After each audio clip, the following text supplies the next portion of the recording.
La nuit du 11 décembre 1602 recouvre Genève d'un silence glacé. Mais le danger rôde. Les troupes savoyardes s'approchent des remparts, prêtes à surprendre la ville. Échelles posées, torches allumées, ils avancent dans l'ombre. Mais les sentinelles veillent, les cloches sonnent l'alerte. La ville s'éveille.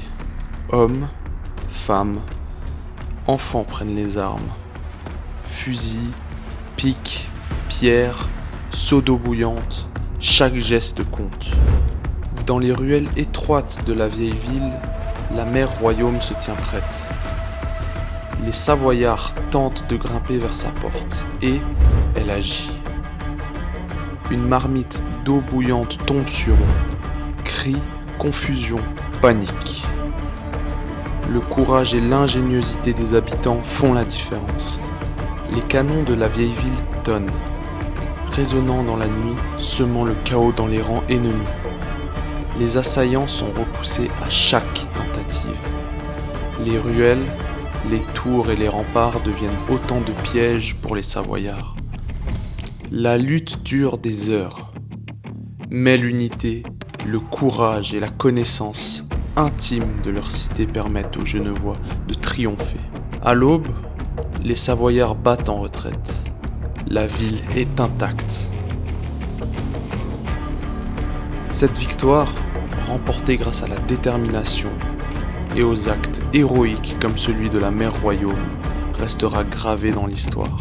Depuis ce jour, chaque 12 décembre, Genève célèbre l'escalade, rappelant la force d'un peuple uni pour défendre sa liberté.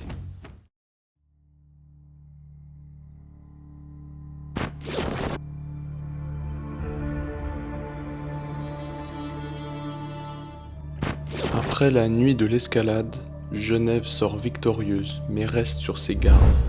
Dès 1603, la cité renforce ses murailles et ses tours.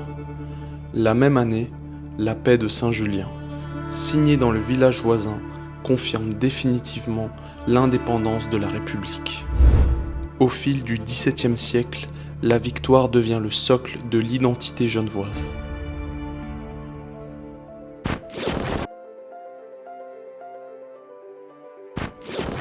À la maison Tavel, la plus ancienne demeure de la ville, on conserve encore aujourd'hui des objets et archives de cette époque. La cathédrale Saint-Pierre, cœur de la Réforme, symbolise quant à elle la Genève protestante victorieuse. Au XVIIIe et au XIXe siècle, l'escalade prend une dimension mythique. Peu à peu, la mémoire devient faite.